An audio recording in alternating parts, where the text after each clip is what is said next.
What's up, Internet? My name is Michael Cook, and this is Blue Giant Media. We're here to help you find, learn, and play the games that you love.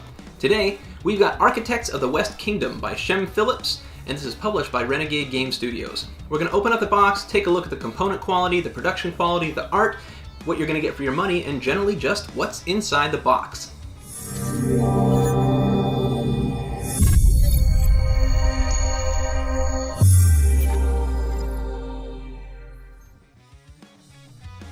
Architects of the West Kingdom is a worker placement game by Shem Phillips, and it is kind of a follow-up to the trilogy of the Raiders of the North Sea. So it has some similarities to those in that you're usually just going to be placing one worker each turn and you leave them out there until something brings them back. This one is going to move out of the North Sea and into the West Kingdom. And it's supposed to be the first in a trilogy of similar games. So instead of raiding the North Seas, we are going to be building up.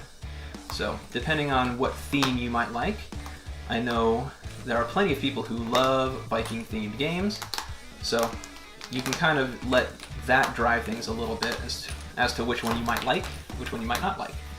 But from what I understand, the gameplay is going to be pretty similar between them. And since the other ones are very well regarded, this one has been highly anticipated. So the artwork is a little bit characteristic. It's not super realistic, it's not super cartoony, but it is definitely distinctive. So we got some nice player boards here. They are relatively thin, but the color palette is very pleasant. And this iconography, I mean, I know next to nothing about this game, but it does not look that complicated. Looks like they're, I have to check this real quick.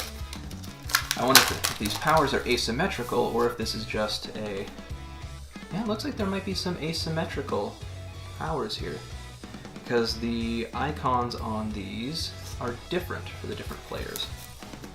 Unless these aren't player boards and they're for something else, but interesting. I do like a game that's got some asymmetrical, or not asymmetrical, but variable player powers, when each player has a little bit of a different specialty. So it's interesting to me the size of this box. I expected the box to be bigger. A game that has a big board like this, usually I picture having a larger box than this. So very small form factor, which is not necessarily a bad thing, except for that it doesn't match the size of boxes on my shelf, so I have to see how I want to fit things into my Kallax. Alright, so the board lays relatively flat,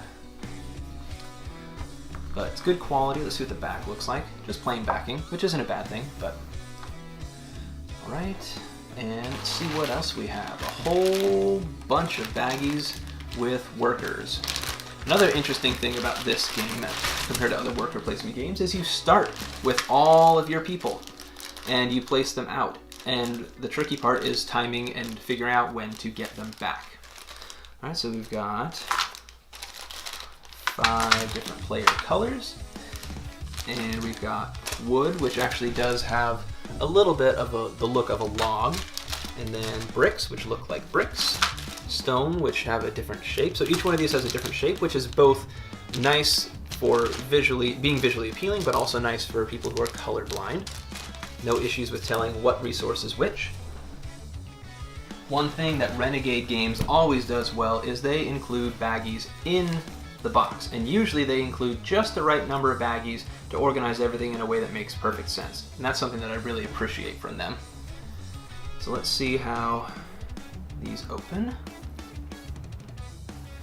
Alright, so we have some times 10 for ingredients, not ingredients, but materials. So you could probably, I'm assuming this is for all these, if you could put stone on there, then it represents that that is now 10 stone. So these are not supposed to be limited. And these look to be possibly offer spaces. So there can be likely some cards that'll come out over here that are going to have differing numbers of things for the black market, I see. Card quality on these is, it's pretty good. It's actually got like, yeah, there is a linen type quality to them. So pretty good quality card. They're going to be nice and durable. even if the edges do get messed up, they are not going to fall apart. They're not going to split on you. And we've got a whole bunch of these debts and torn up contracts. Okay. Let's see. I'll go ahead and let you see a little bit more of the art. My apologies. So pretty pleasant on the whole. Good color palette.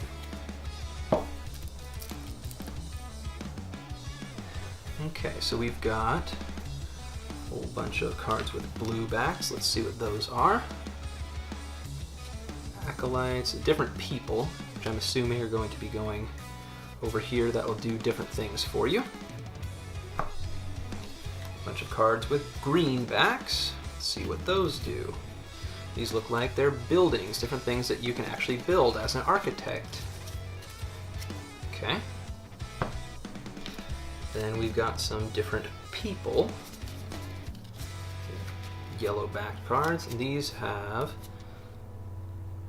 Black Market, Guard House, so it looks like these maybe are going to be going possibly other different places. And there's a whole bunch of here that are blank. I wonder if that's because it's something that you can make your own, or if it's just because. So, not sure what those are for.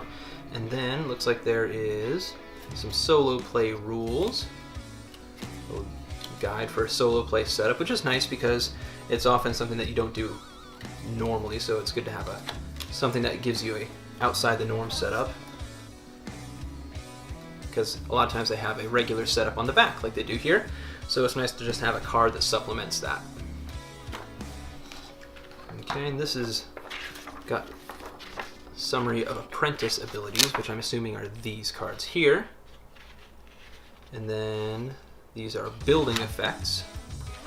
And then we have some stuff for solo play.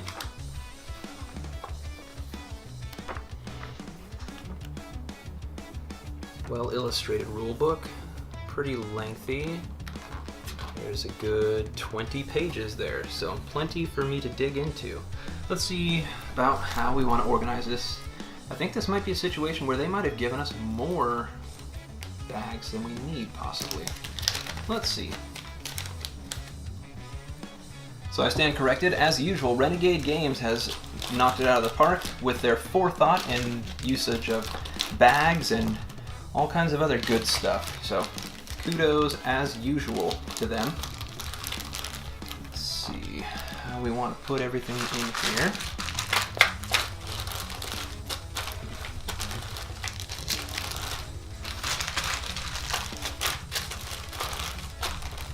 This is going to be a tight fit.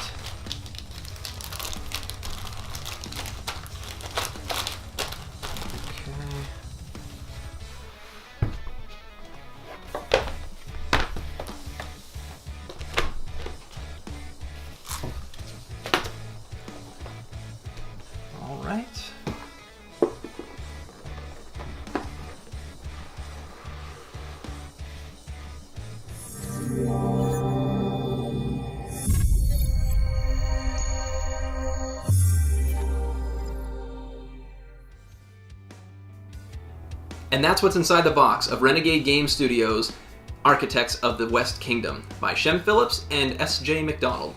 If you want to know more about this game, please keep an eye out in the description section below for links to my setup, playthrough, and review of Architects of the West Kingdom. You'll also find a link there to macronovagames.com where you can buy Architects of the West Kingdom and a whole bunch of other great games. If you have any other comments for me, suggestions, please let me know in the comments section below. I'd love to connect with you in any way, shape, and form. Until next time, I want to thank you so much for watching. Please like, share, and subscribe if you like what you see, and as always, have a wonderful day.